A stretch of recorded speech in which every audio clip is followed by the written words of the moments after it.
With tensions mounting ahead of Saturday's election, we now cross live to our correspondents in Osogbo, Akede, Mercy Babajide, Igbalaniyi Omoniyi, and we'll be joined in the course of the conversation by Omolara Ololade as well. And then after these conversations, we'll be turning to Jake Epele, founder of TAF Africa, for issues, to further discuss issues.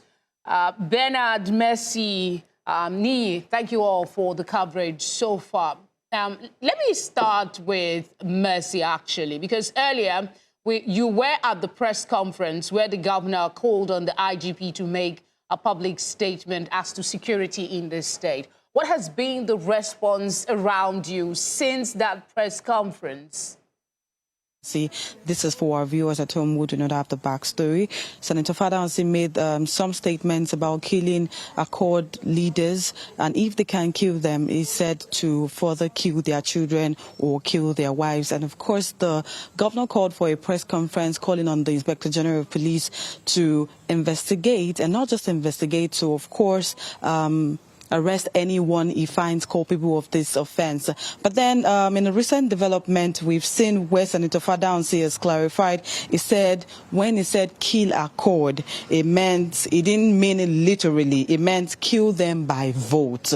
Well, that is the recent development right now. We're supposed to speak with the SSA to the governor, but then he couldn't wait for that long because we've been here. We're still at the government house, and he said he couldn't wait. But then he spoke about the fact that the governor is still insisting on the fact that he wants a free, fair and credible election.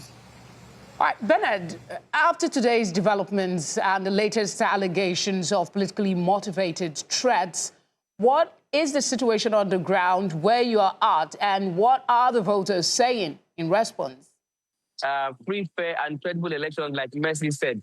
I think right now the conversation is really heated amongst the political elite. We've been seeing movements at the different party secretariats, the APC secretariat, and of course the Accord secretariat, which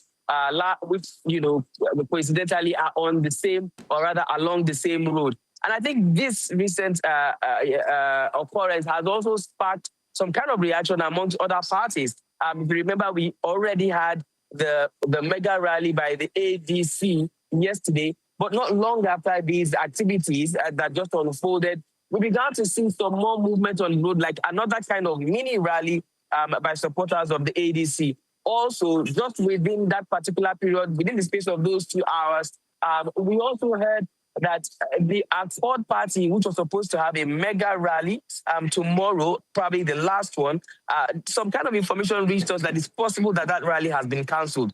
I would not be surprised if this is because of fears for safety and security based on, what we just talked about at the moment. So these are some of the things that are beginning to happen in the few days, or if you like, hours leading to the election. But of course, as we get close to the day, then the electorate will now begin to speak and begin to show actions, whether or not they'll come out to vote and whether they feel safe enough to cast their vote come 15th of August.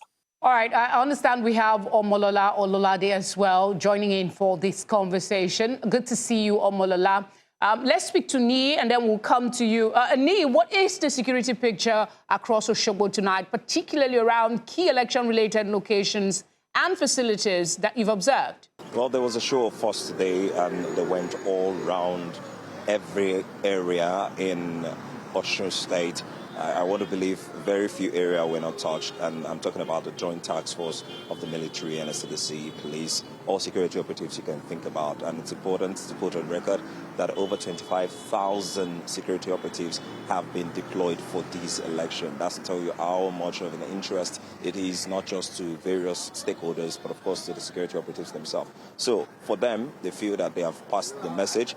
They have let everyone understand that they won't take any sort of electoral malpractices, from vote buying to all the things that might occur, and even to violence, because we're beginning to hear pockets of violence here and there. I would have loved to speak to one or two electorates right here where I am at Orita Olaya, but it's pretty difficult at this time, unlike other states where we have people been active at this time.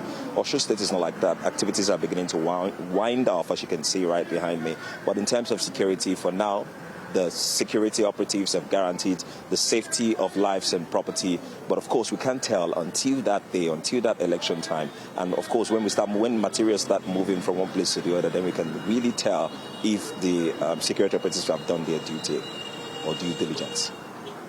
Omolara Ololade doesn't seem to have anyone willing to speak. What is the situation in your location? Are residents telling you anything about their confidence or concern ahead of the votes?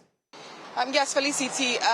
This evening we witnessed a rally, by the APC, where I'm presently, standing just before the secretariat, where, a lot of voters around the area were saying that it's going to be a tight race between, amongst all the political parties, really, because Saturday is going to be quite tense, according to them. And that's basically because of, all that has been happening as a build-up towards Saturday's election. When I spoke with them about how confident they are about, voters turnout, they did say that a lot has been happening that may deter people, but, they are really, really hopeful. For example, they did say that, prior to this period, Osogbo, sometimes, you can see people out as late as 8, 9, but today, around 7 p.m., the entire place was, dry and everyone trying to get back home because of how safe or unsafe they think the whole, state, the capital may be. So now people are looking forward to Saturday's election, and they're really hoping that the voters, there's going to be a massive turnout, really. All right, Mercy, let me come back to you. You and Bernard have been in Osun longer, since last week, early last week, actually. And you've witnessed a couple of campaigns from different parties, but it seems we keep mentioning some, major names. Aren't there? We have more than 20 parties. I don't know how many are actually participating in the Osun polls. Do you know? Yeah, that's correct. 14 political parties are actually taking part in these elections. But then again, the main focus is on the Accord Party. That's because that's where the incumbent governor is, of course, contestant on that. And then we have the APC, which is, of course, under the ruling All Progressive Congress. And the third force, which some persons are saying is a dark horse, is the ADC, who their governorship candidate is Najim Salam, if I'm correct. Yes, I think that. But then we have 14 political parties contesting for these elections. We equally ran into, I think, some Labour Party candidates. I know we have AAP or ADC also. But then I'm confident about 14 political parties coming up in this election. All right. Bernard, security concerns have played a key role since this campaign cycle began. Despite the assurances that you're getting, what is the sense you're getting from residents as to how that will figure on the day of the election? All right, thank you for this, Felicity. And earlier today, I was with the convoy of the Joint Task Force, like Nii mentioned, that comprised of all the armed forces members, as well as the police, the NSCDC, and the FRSC, and certain other, paramilitary groups. Now, initially, of course, there was some kind of apprehension and some kind of fear amongst the voters and the electorate here in Osun State, particularly in Osogbo, and certain hotspots because of the pockets of violence that they've been witnessing. But with the kind of force that the military and the paramilitary groups came out with today, you could see some level of some level of satisfaction on the faces of the people who were standing, bystanders, pretty much. We went all the way from Osogbo down to Ilesha, and in different places that the convoy passed, and we were part of that convoy, you could see people coming out to wave, people saying thank you to the soldiers and to the police. I think that kind of, reinstills some kind of confidence in the people, such that you would expect and you would hope that this confidence would linger on up until the election period. So the hope is that this kind of show of force would make the people feel that they are safe enough to come out on Saturday, 15th August, to cast their votes, even up to the places where there were some shootings and killings. We got to Ilesha, where apparently 3 people were killed. And by the time the convoy got there, you could see people actually cheering when they saw the kind of force that the military brought. At least 30 military vehicles comprising of all armed forces and paramilitary. We were talking, vehicles that had heavy machine guns, that had heavy artillery, basically. So this kind of show of force, I think, would bring back confidence in the people. So for now, it looks like the people are quite confident that there will be enough for, let's say, ample security and safety from 15th of August. All right. Niyi, I'll just ask you this, and please be as brief as you can.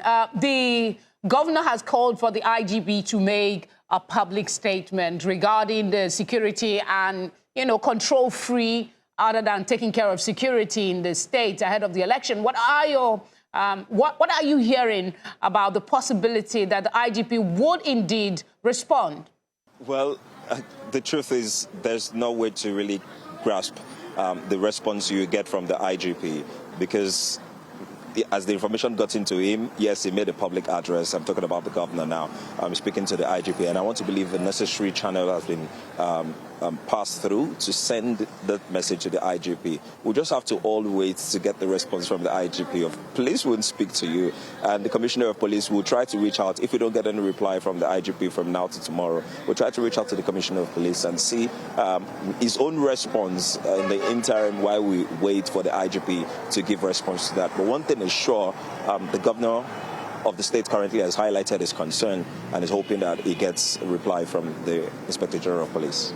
Omolara, Mercy was talking about 14 political parties. We've only heard about 3 or 4. Have you had a chance to see any of the, I don't know which is more politically correct word to use, lesser-known parties or smaller parties, maybe even their posters, to show that they are really part of this exercise? As briefly as you can, please. Yes, Felicity, you know that on the surface, the governorship tussle seems to be between two horse race between Mr. Deleke, which is, of course, the Accord Party, which is the ruling party, and the that's Bola Oyebamiji of the APC. But what residents are saying is that there's a third dark house that is lurking around the corner, and that is the ADC's flag bearer. They're saying that the ADC is considered by many as the third force. So what we're expecting now, right, and that's because, ADC is backed by Rauf Aregbesola, who is, of course, one-time governor or between 2010 and 2018. And so they're saying that beyond looking out for APC and, Accord Party, that ADC is another party, not really, we can't say it's a small party, but another party to look out for, because the challenge is clear for them that it's not just going to be between APC and Accord Party as what many people are expecting, but APC. All right, Omolara, we have to go now. Thank you all for the coverage so far. And again, I urge you to be safe as you go about reporting.